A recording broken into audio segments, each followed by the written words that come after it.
जब हम सत्ता में नहीं आए थे उससे पहले अपनी युवावस्था से लेकर के और लगातार संघर्ष करते हुए इस प्रदेश की बड़ी कहानियां हमने खासकर सरकारी नौकरी के बारे में सुनी थी।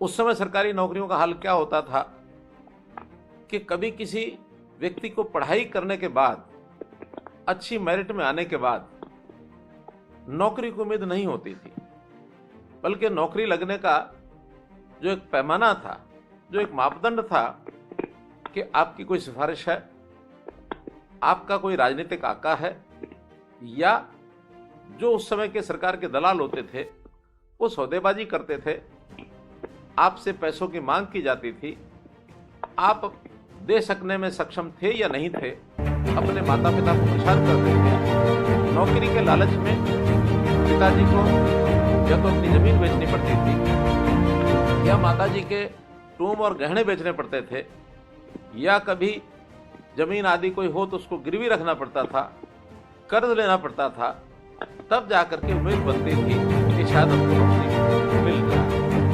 नहीं, नौकरियां बिकने का काम, ऐसा कहा जाता था कि नौकरियां बिकती हैं। इसका अनुभव बहुत लोग अपने अपने ज़बानी से हमको उस समय सुनाते थे। मन में एक पीड़ा थी कि क्या कभी ये ठीक होगा। मैं हरियाणा के मतदाताओं का, अपनी पार्टी का धन्यवाद करता हूं कि उन्होंने मुझ जैसे व्यक्ति को ये दायित्व सौंपा कि इन व्यवस्थाओं को ठीक करना है तो आप जाकर के स्टार्ट करिए।